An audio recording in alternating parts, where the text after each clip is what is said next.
but I understand that we're being recorded, so I think that that is part of the reason. I think I'm going to go ahead and get started. Hi, everyone. Hi, everyone. Hi. My name's Alex Hendrickson. I'm the chaplain at Lafayette College in Easton, Pennsylvania. I'm a minister member of Lehigh Presbytery. I'm Laura Burge. I'm the Family and Intergenerational Ministries Coordinator out at First Pres in Hudson, Wisconsin, and I am a minister member here in Twin Cities area. I once served a church like that was in Illinois, but like it was in the St. Louis Presbytery, so it's always a little like you're that little bump out in another state. But well, thank you all for coming. It is funny that we're in the sanctuary with like this small group. I really should make everyone sit in the front row, but I'm not going to. You all look very comfy. So I'm going to do the first couple slides on here, and then I'm going to turn it over to Laura to do some of this. We're going to crank through some of our slides so we can get to a time to have some discussion. So thank you all. I'm going to go through some conversational covenants. You all have surely seen these before, so I'm going to go through relatively quickly. What I would like you to do is at the end of these, if you see anything that you have questions about, or if you feel like there's something that we left out of this conversation, it would be great if you would let us know.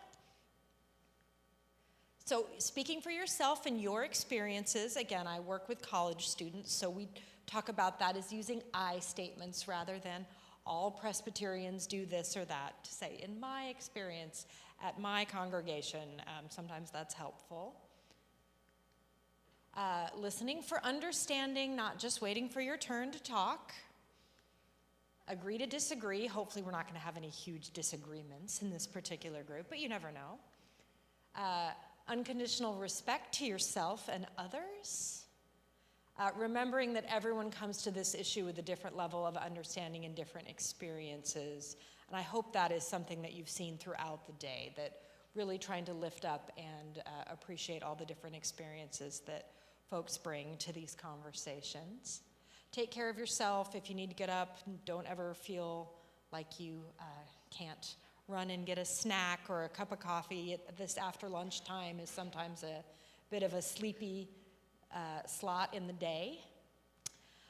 No one has the right to out someone else without consent, folks present and folks who are not present, especially remembering that we are being recorded, but also just remembering that the Presbyterian world is a very small world, and sometimes something will be said and you'll think, oh, that's where my cousin belongs to that church or whatever. So just a reminder about those kind of norms. Finally, we're all here to learn and share, so thank you. Okay, so this is the How to Enhance Welcome in Your Congregation workshop. And I think you all probably have so many examples of ways that this is being done really beautifully. So I hope we'll have a chance to share a number of those.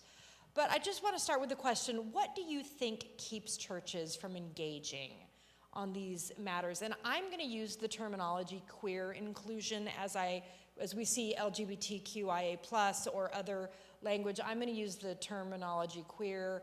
That is what my college students ask me to use, so just your knowledge on that. So what are your thoughts on barriers to pursuing matters of practical steps of inclusion? I think we heard this morning about flags that were stolen over and over again. Laura shared with me that their congregation has just put up a pride flag fence, painting the slats of the fence a little harder to steal. So what are some other pride flag fence kind of things that you would think sometimes are barriers?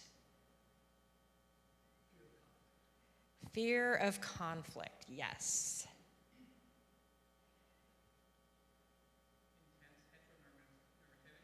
Intense heteronormativity. Folks don't even realize that they are not being inclusive. Absolutely.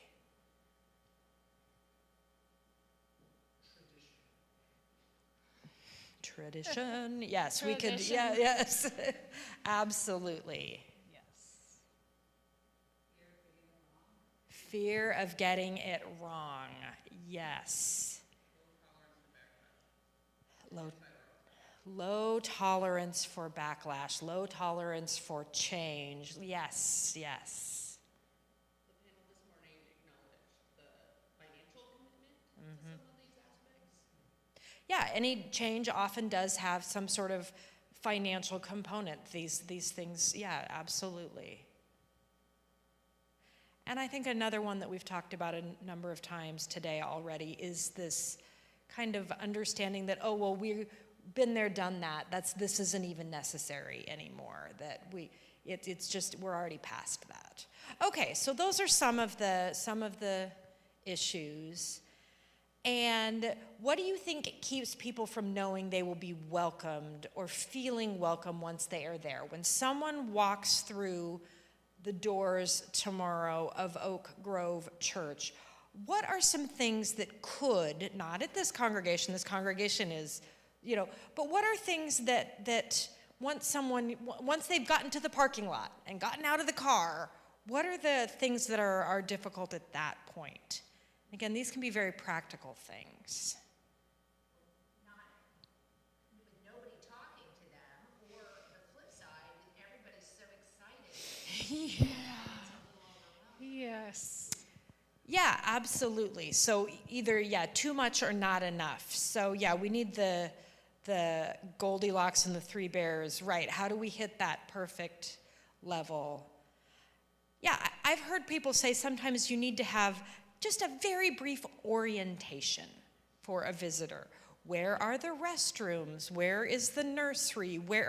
And I think sometimes when you can say those as this is something we provide for everyone who's new to this space. But yeah, just not making assumptions. Absolutely. I think I will not bury the lead on these kind of things. I think one of the things we've talked about quite a bit is sometimes we're worried we're being too obvious, or we're being, we don't want to hit someone over the head with XYZ. You're not, it's okay. Go ahead and be explicit. Be explicit with, again, that's the pride flag is a great example, but this idea of, I appreciate that when I go to the women's restroom on this side of the building, it actually has a sign on it that says, there's a gender neutral restroom on. That's not too much information. I think that kind of explicitness is really helpful. And there are particular challenges, and I think we've done a couple of these, but what are some challenges that you have experienced in your church? Your intentions are so good. The intention of being welcoming is so good. Where do you miss the mark on making that impact?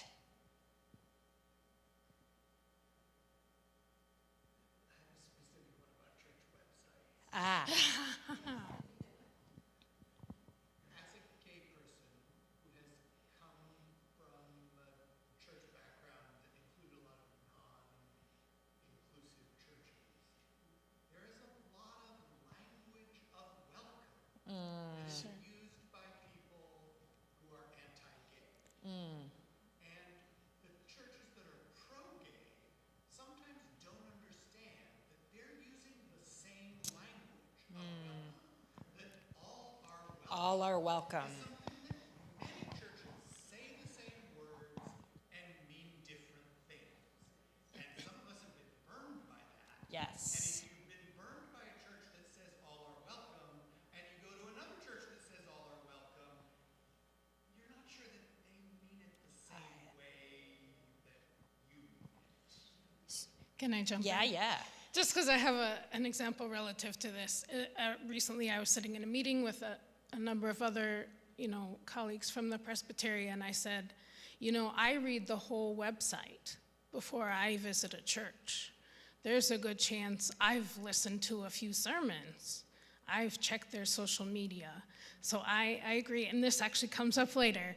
We really want you to be very specific, be consistent, And then ideally show us what are you also doing behind these welcome statements, because this is a very real issue.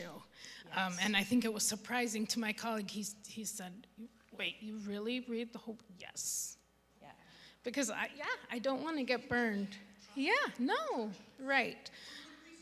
Absolutely, very agreed. Yes, it's a self-preservation, so be very specific, which we'll get to. Yes. And yeah. Yeah, and for also those who thorough. we are recording this was talked about issues on websites, and websites need to be very specific. So yes, thank you. Yes. I'm trying to come up with the right word. Inflexibility is kind of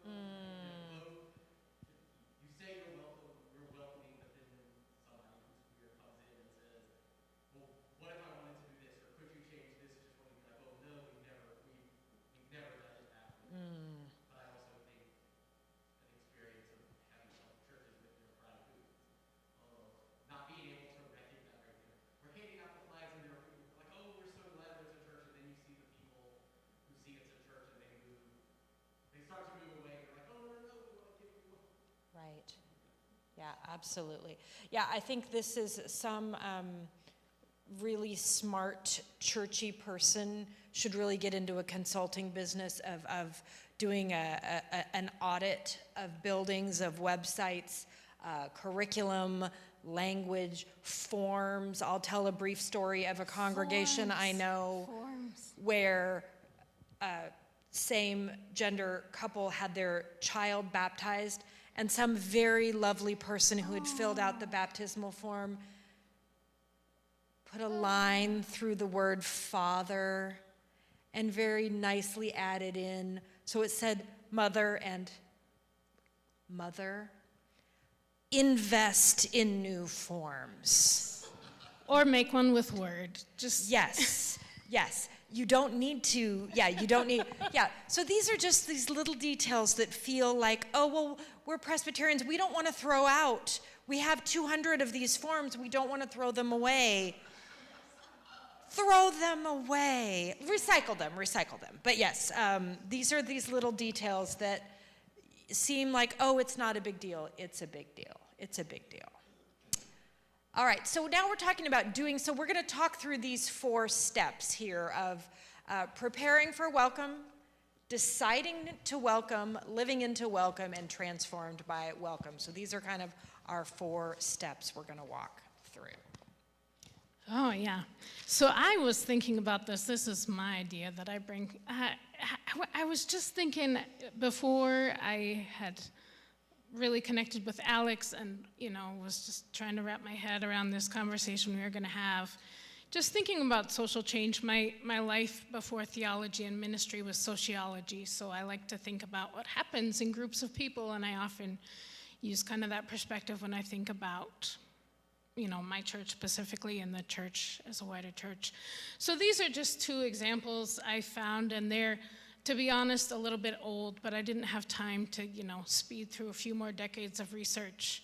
But basically, there's 2 different models. The one in the continuum there is kind of looking at how multicultural organizations develop, and we could certainly make a case whether or not we think inviting queer Christians into our church communities is bringing in another culture or not.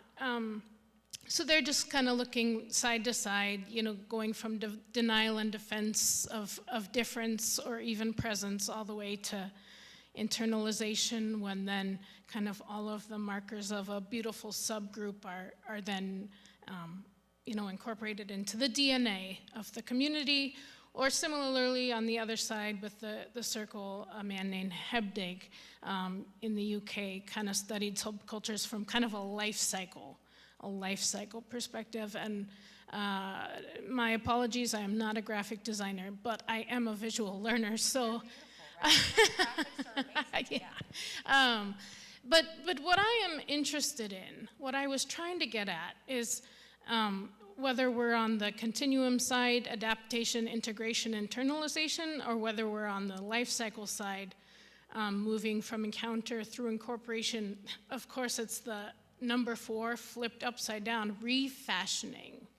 My question to you all is welcome, the acts of welcome, doing good work on our website, doing good work and making sure people have facilities to use and to physically be welcomed and safe when they're present. But is welcome our end goal? Or are we willing to then be changed and refashioned by doing the hospitality of welcome, right? Because I, as a pastor, queer pastor, but just pastor in general, if I'm welcoming people in, no matter who they are, I hope that they're with us long enough that we are changed, right? And so I kind of just pulled these out because I've been working with a guy who does campus ministry over by U of M. And he said to us in one meeting, he said, I want them to come in the door. That's an important first step. But I'm actually really more interested in what happens after. Okay? So we're happy to keep the conversation going on the different, things that we can do to build up this practice of welcome. But I also hope, whatever your role is in your local setting, that you also have an eye on this big picture. How are all of us then being changed and reshaped together in community? I love that. So cool. So that was just a few minutes of big picture thinking. Education is certainly an important part of the process, right? And there's no reason this can't be part of whatever normal education or formation things happen in your context. Honestly, in my context, one of our most successful things is we'll have it's kind of like a lunch and learn, but it's more like a coffee and chat because it's still very much morning. But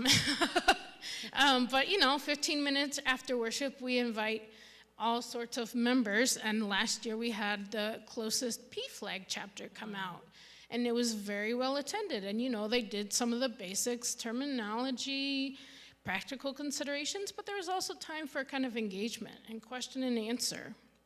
So whatever the venue is, can you incorporate conversations, books, queer theologians, different things for people to start expanding what they know and considering how to integrate it into their process.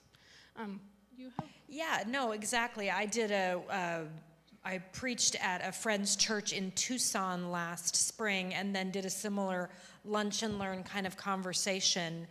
And we could have been there for 3 hours. There were so many, and again, we were talking about what I consider very basic level glossary terms, talking about different, what's the difference between gender identity and sexuality, and just some of these issues. And this is an almost completely retirement age congregation. We were packed to the gills. And so just these kind of offerings, I think people are very hungry for this. And I think many of our members don't have other opportunities to encounter this type of education. And the church is a space where they expect to be educated. This is a place where we have a long history as a denomination of really focusing on education. So just think of this as another aspect to your work. I also encourage this as part of confirmation curriculum. Any comments, ideas, things that your congregation has done or you've seen done that you have found helpful in integrating this into curriculum and other educational opportunities?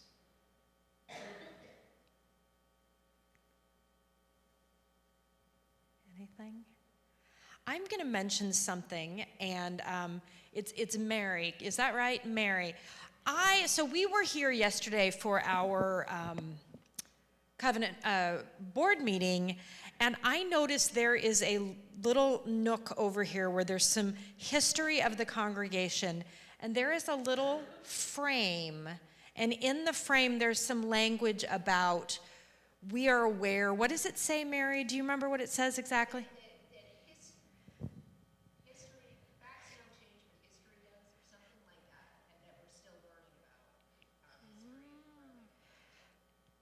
history. And I love that. And it's over with some of their information about the founding of their congregation, the history of some of their leaders. And I appreciate this idea. And I think of this as part of, and I'm connecting it to the workshop I attended earlier that Cody Sanders led about trying to find, as you're looking at the archives and folks within your congregation, how can you find out about the queer history of your congregation? Who are members? Who are folks that, maybe have a story to share? And I think that can also be part of the educational experience of your congregation. I do have one thing. One thing we did here a couple of years ago was invite our youth who were fully on board to work with our adults about gender identity. And so they kind of led a class because they're the ones that, that understand, and it was incredibly well received. I love that. Almost a flipped model of, they have much more information and are much more up to date. That's fantastic. I really love that, Mary. You should write up that's a great little article for, that would be great. I love that. Has it been done again or just one time? Just one time. Okay. Wow, that's cool. All right, that's one. I'm taking that one away. I like that one a lot. Okay, so I think one of the things we want to talk about then are welcome statements. We're going to start about welcome statements, and Jonathan's talking about websites and welcome statements on websites, welcome statements on the back of a bulletin, newsletter. How are these utilized? What are some best practices? Maybe what are some things that aren't so great? So yes, have some sort of welcome statement. How do we ensure that this statement is more than just checking a box? All are welcome with a little rainbow flag next to it. Again, that's not bad. That's an okay start, but it probably doesn't provide enough information. I think we have heard that already. Be specific. We welcome everyone doesn't say much. See, he was a plant. See, earlier today, he was a plant, and it's just been, I like when people just tee it up exactly what you're gonna say. Thank you, that's great. Use specific phrases, sexual orientation, gender identity expression, all kinds of families and individuals. Mention these things. Earlier today when they were talking about intersectionality, again, we want to think of universal design principles here. How are we imagining the things that are going to be welcoming to a small group of people are going to be welcoming to everyone? And so I think about an example I'll use is not related to any of these topics we're talking about today, but at the college where I'm the chaplain, about 10 years ago, we were renegotiating our dining contract for the dining halls. And we realized that one of the issues we'd had is that our Muslim students really struggled to get halal food choices. So we did some research. The students, my interfaith council students, did some research, and it turned out that to get all chicken to be halal chicken, it was going to cost 13 cents more a pound. And so we were able to negotiate and work it out. So now all of the chicken in our dining halls, in every dining hall, is halal chicken. Well, guess what? I can eat halal chicken. I can eat it, you can eat it, but most importantly, our Muslim students can eat it. They don't have to ask for special arrangements. They don't have to out themselves every single time they go into the dining room. They can just go eat their chicken. I want to use that as a metaphor for what we do when we talk about gender-neutral bathrooms. You know what else they are?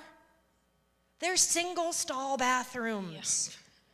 As someone who parented 3 small people through their years in diapers, it is very nice to have a single stall bathroom because I can shut and lock the door and someone wearing a diaper cannot escape into the hallway streaking naked through the church. it's good for certain folks, but it's actually good for everybody. So I'd really like us to think about these welcomes that we do being both specific and universal. Okay. Again, be honest about who is and who is not welcome. That is something that is really hard for us to do. But I think it is important to find ways when someone calls to say, is your sanctuary accessible for folks with different mobility needs? Being honest about that. Being honest about who you are and what you can offer so we don't have people feel like there's been some sort of bait and switch. And again, this can apply to a lot of different situations, but think about how this might apply if you have, I can think of another example of a trans young adult who needed a confirmation mentor. Making sure that the confirmation mentor that they are matched with is going to be the right person for them. But if you can't offer that, be honest about what you can and can't do. And putting that on a website feels scary and doesn't match our understanding of, advertise, but it really, I think, is part of our call to live out as a Christian community, is to also be honest about our limitations. All right, let's see what else we got up here. We welcome including rather than we welcome regardless. Anyone experience a regardless experience in their life? Does anyone know what we're talking about here? Yes, no? Someone in another workshop earlier was talking about kind of a, hate the sin but love the sinner kind of conversation. I appreciate what Lisa was saying this morning on the panel. It's because of your queer identity that God loves you. It's because of that, and finding ways to use that kind of language. All right, you want to do the next couple here? Sure. Well, yes, so somewhat related to what we were just saying, this is a great place to mention, accessibility in your church facility or lack of, so people know what to expect. Also a convenient place to throw up some pictures. Hey, here's our, where you might end up seated if you need, physical assist device, and you bring them into the sanctuary with you and whatnot. Again, back up what you're doing by showing and telling, for lack of a better word.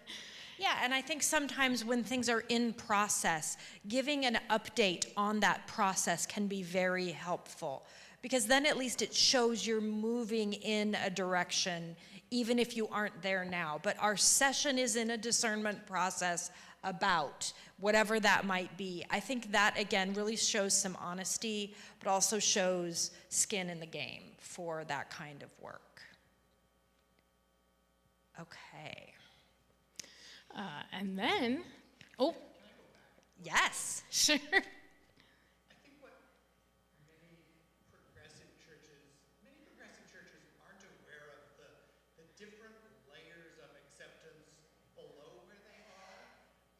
So there are, for example, plenty of churches where gay people are welcome in the pews, Yes. but are not able to be ordained. Right. The PCUSA was one of those churches about 10 minutes ago. Fair enough. Fair enough. Or where, men and women are welcome in the pews, but women can't be ordained. And if you don't know the politics of the PCUSA, if your church is willing to, or has in the past ordained gay or lesbian, to transgender elders, deacons, ministers, say that, because Yeah. that's different.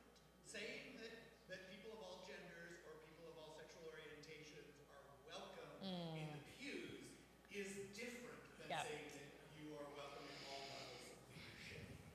And I think that's really helpful. And again, I heard this earlier today in another workshop too. Don't use our insider baseball language. Sure. When I say this is a more like congregation, this is a covenant network congregation, this is open affirming, this is, that means a lot to me because I've been steeped in this stuff for the past 30 years, but not everyone has. So what does that mean when we say those things? Yeah, again, I think it's fine to spell these things out, to be really specific about what that means. And yeah, and it's just not being theologically lazy about those kind of things.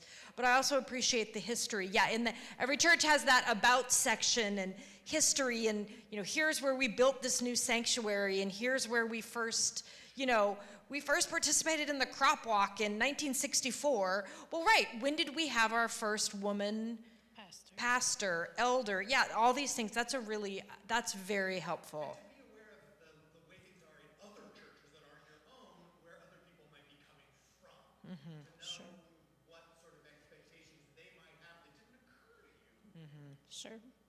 That's great. Perhaps also a good reminder if you have a hand in either like nominating committees or helping select, future classes of leaders.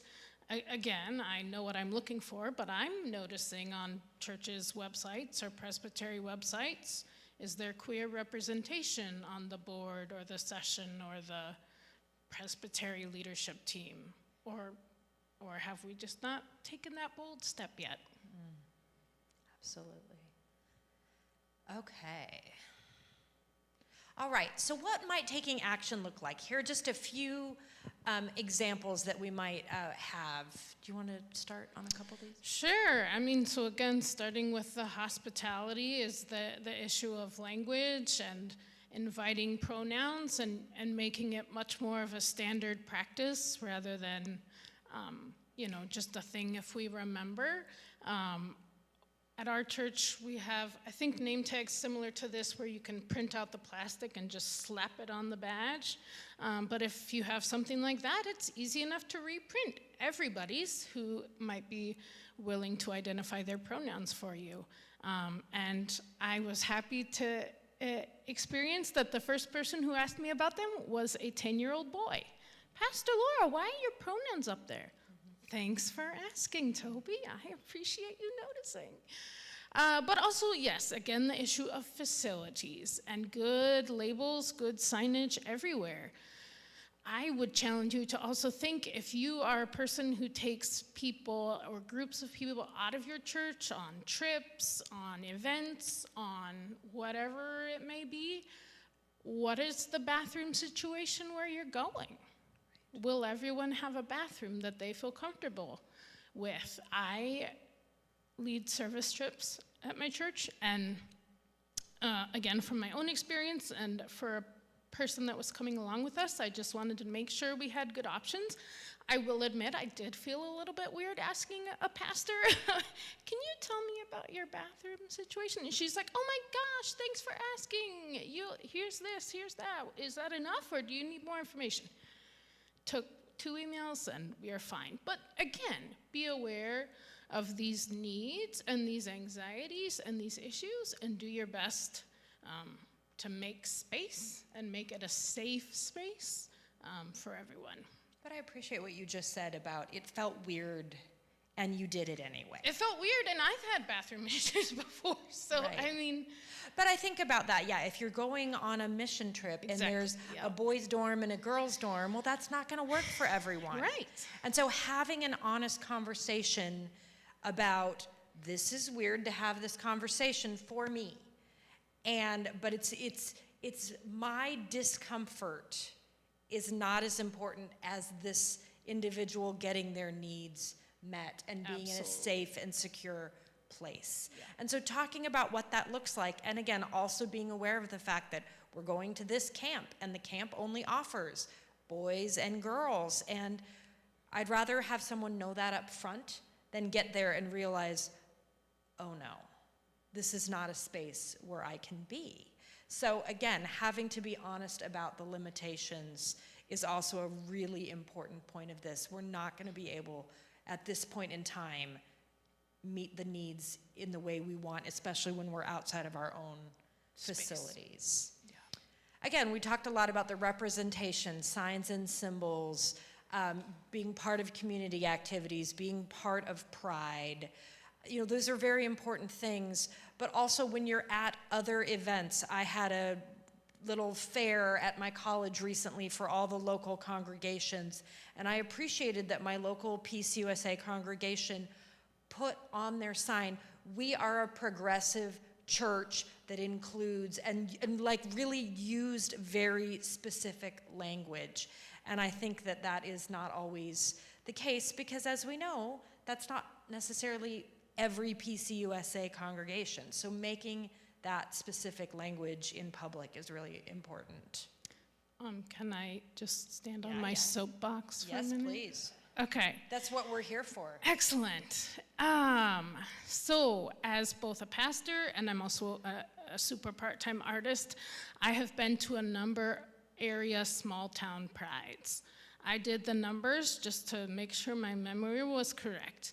And at least at 50% of the pride events I've been to in the past few years have had hecklers spewing hate, usually in the name of God. So, when you consider the ways that you are going to represent in symbols, in flags, in tokens, in rainbow fences, in statements, my challenge to you and your communities that you represent is I want you to be louder than them. Okay? Because there's a reason why, whatever that first question we asked, why are people fearful of accepting our welcome? Yeah.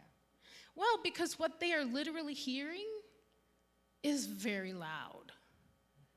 And I mean, for context, all of those communities are within the bounds of this presbytery. Right. So these aren't small things. And that's my challenge to you today. Yes, and so a lot of these, again, these acts of publicity, acts of advocacy, sometimes people get really worried, oh, religion and politics. We're not talking about politics here. We're talking about basic human rights, and we are talking about saving people's lives. So we are not talking about politics. And I just want to make that very clear. Now, if people are if what down the line leads them to candidates that are also care about saving people's lives, great. That ends up happening, but we are not talking about politics. We're not asking, when a elder gets worried about that, I think it is absolutely critical to tell them, we're not endorsing a candidate. That's what you're not allowed to do as a congregation. You cannot endorse a candidate. You can absolutely endorse Christian values of love, belonging, welcome, safety. Those are Christian values. And I think it's helpful to say the reason we're doing those things is because this is what Jesus calls us to do. And name and claim that kind of language is really important because, again, on the left, we have not always done a great job of saying those things very explicitly.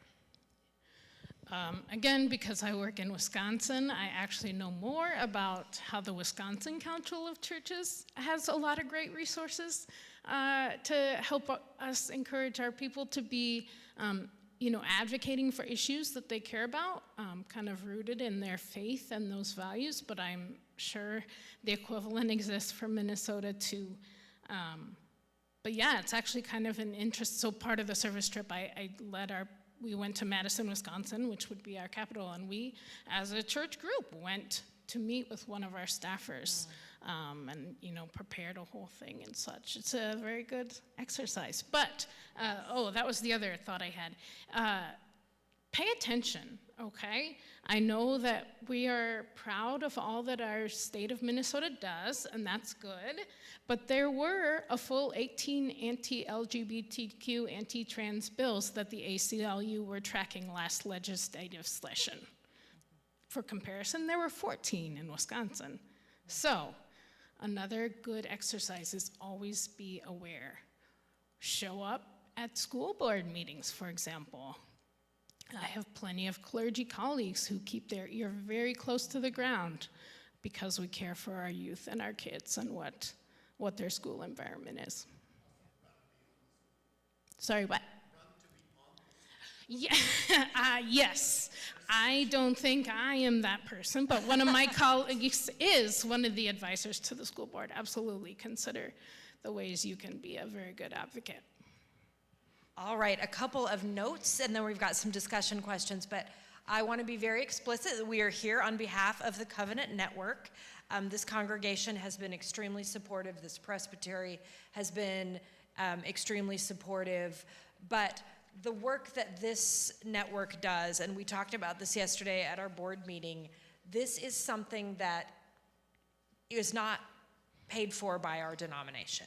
This is an advocacy and educational group that is affiliated with our denomination, but we do need money and time and effort. And so this is just something that we do encourage congregations to make sure that they are supporting this organization and other similar organizations. And again, we need prayer, we need all of those things as well, but in order for us to continue to providing these kind of events and encouraging congregations, we do need a lot of support. So that's my commercial, but it's an important one. Carol, I hope you hear me saying that as the head of our finance team. Okay. So again, we're just going to do a couple of checklist items here, and these are, again, just reminders. Hiring of staff or recruitment of volunteers. Is training spent on how your faith community lives out its welcome? Is this something, it's great when our elders know this, it's great when our pastors know this, but it also needs to be folks that are working at the front desk. It also needs to be, honestly, anyone who is working on the capacity of the congregation, anybody who might be asked, where are the restrooms? You know, anyone who might be asked any questions, this needs to be part of how they are oriented to be part of the team for this congregation. So it's hard to do sometimes, but it's really important to do that kind of training. Do you offer adult forums? We're talking about, you know, things internally, but also things like bringing in groups like PFLAG, making space. We have these beautiful buildings that are available, and we need to make sure that those organizations, if they need to have spaces to meet, is the PFLAG organization, do they have a meeting space in your community? Can you offer them free meeting space? Those kinds of things. Wedding ceremonies, you know, any kind of life cycle events, make sure that those are brought up to speed in making sure that they are inclusive. And when we talk about prayers, we talked about this earlier today, Slats was talking about this. Again, are we using brother and sister language, or are we using siblings in Christ? Are we thinking about how we are, language we're using, but are we also specifically praying for the safety of those trans youth and others in our community? One thing that comes to my mind is certainly expanding things like weddings, things that might more often be done, but also, are we willing to consider new rituals that might be meaningful to our queer siblings? Yep. Would we be willing to host a blessing for a person who's starting to transition, or a blessing for a new name as they, you know, realize that something is now done and they identify in a new way, realizing that maybe there's like an expansive number of holy moments, and it's just fine, and in fact may be very beautiful for a community to hold that with them. And that reminds me of a story I heard recently. Again, as we talk about websites or pictures on walls or other things, making sure that someone's dead name, for example, is not on some item somewhere. Making sure that, you know, if there is a picture of the choir from 10 years ago, that person might not want that photo still hanging. And again, you're going to have to talk to them specifically. Putting out a general call to say, if you want us to, you're going to need to have someone to go to that person specifically.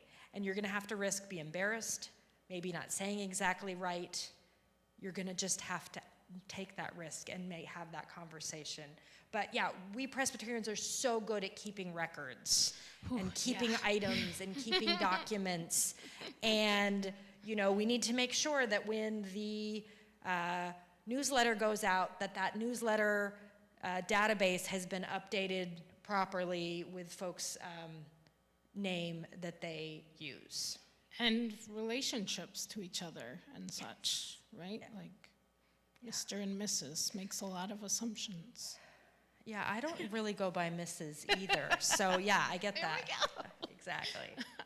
Okay, so a few minutes for discussion questions. So what is something that you've seen that has just experienced welcome in a way that either for yourself or someone you know, big or small? Has there been something that you've just been like, that blows my mind, that is so great, that level of care and thoughtfulness? Can we think of anything like that?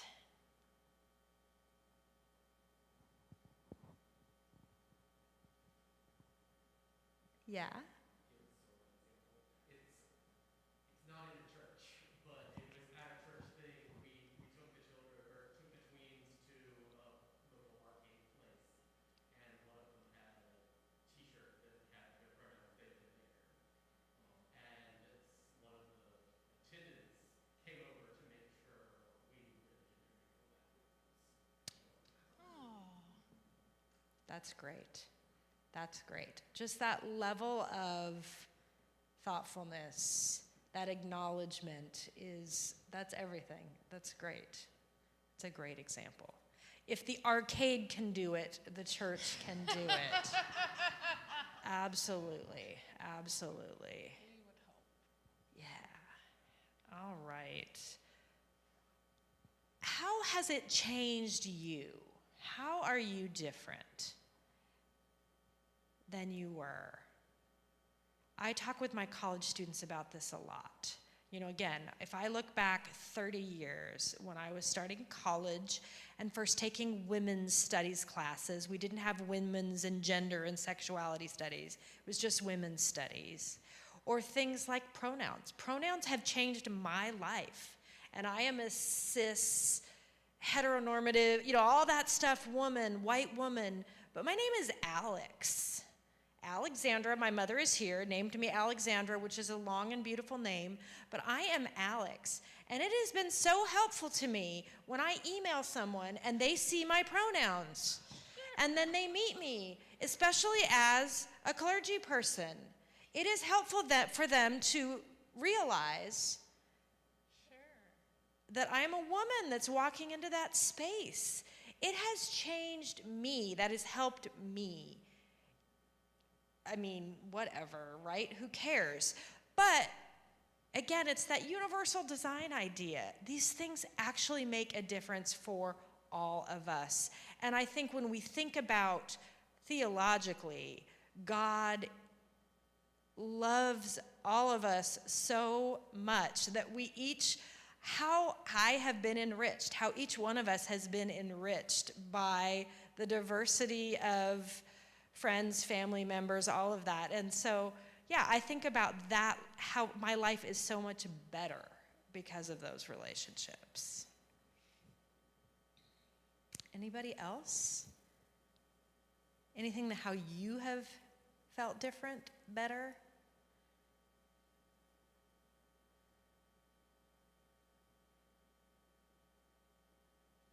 I'll ask you to think about that one a little bit. All right, here we go. How has the gospel been more faithfully proclaimed?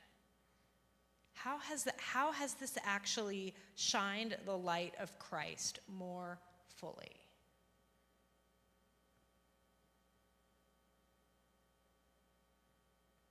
I think that mid-century traditional theologies come off as tepid. Eh. And I was seeing, was it a Richard Rohr thing the other day, that it was like worshiping Jesus is pretty comfortable and enjoyable, but following Jesus starts to get really risky and uncomfortable. And I was like,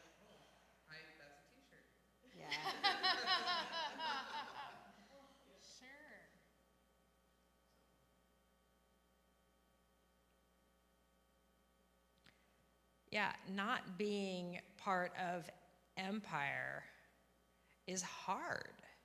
This is hard. And it's also exciting.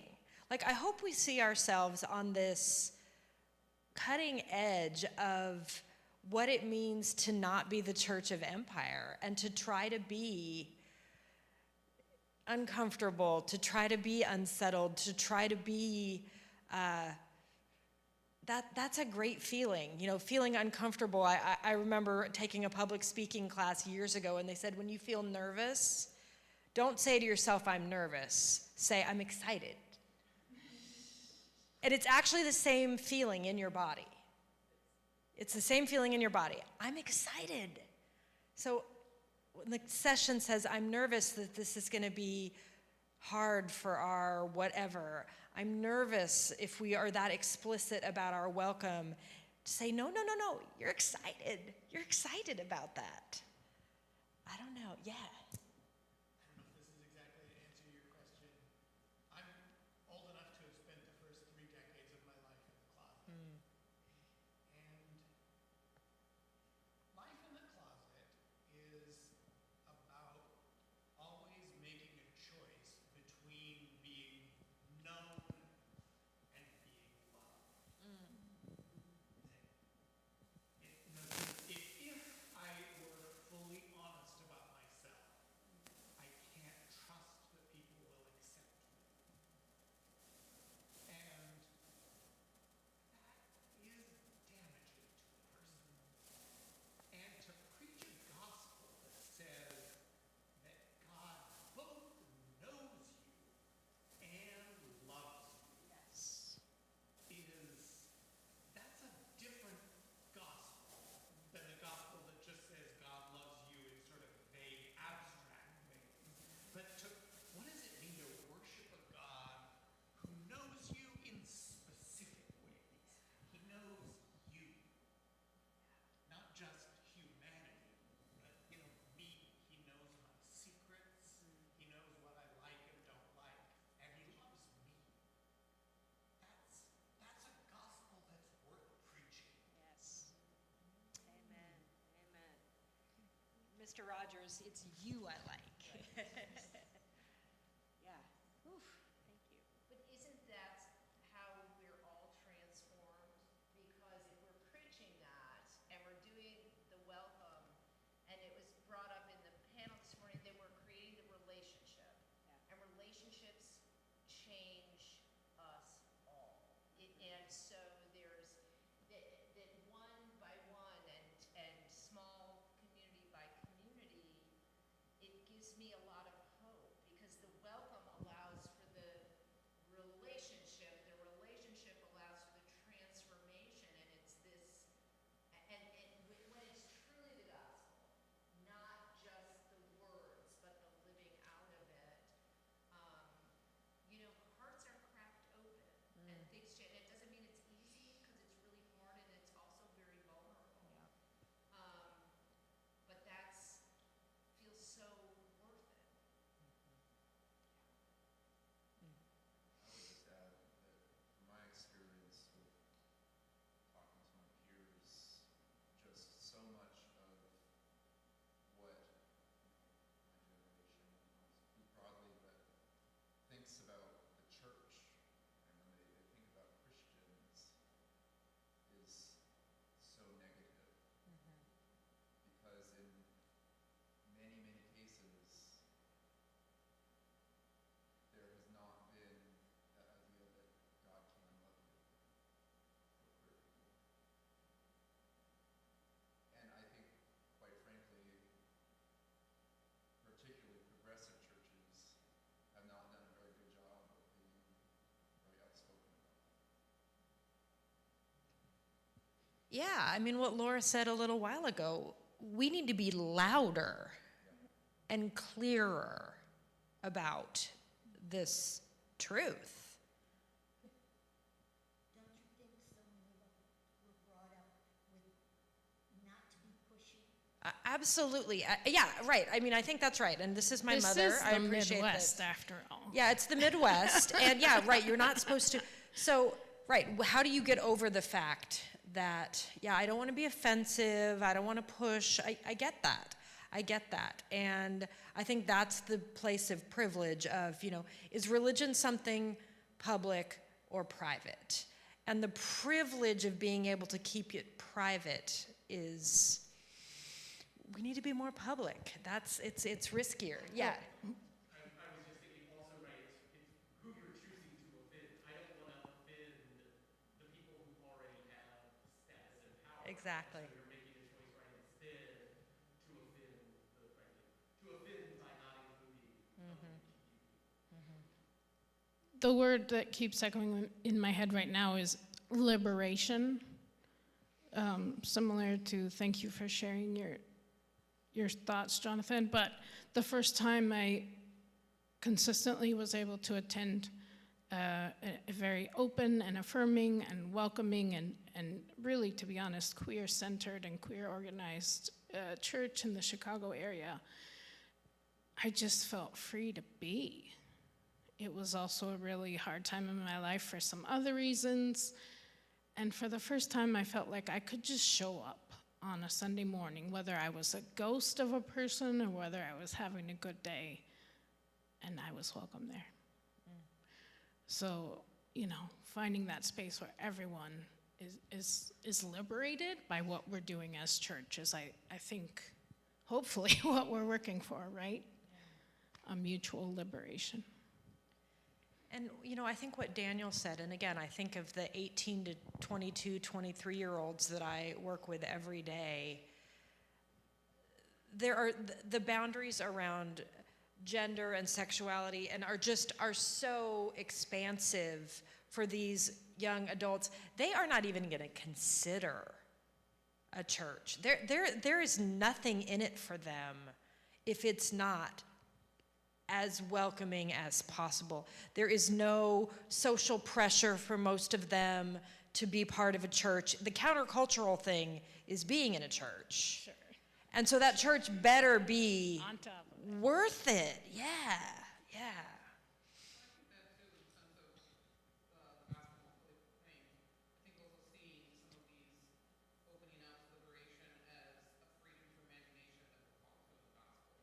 Absolutely. Yep.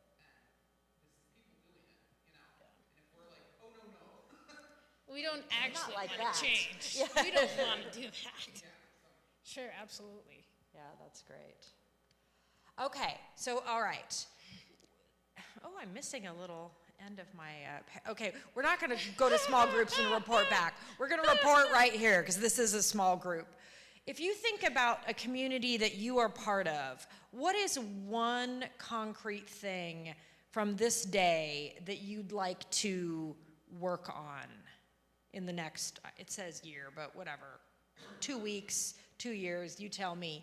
What is one thing that you think would be, I'm going to say I really like the painted fence idea because I like the permanence. I am happy to tell you how to do it. And I also like that And it's, show you pictures. yes, It's the pretty pictures are amazing. gorgeous, but I also like that this isn't a Pride Month fence. Sure, This is it a Pride It'll fence. be out there year round, What midwinter. are some things that you want to do, practical things?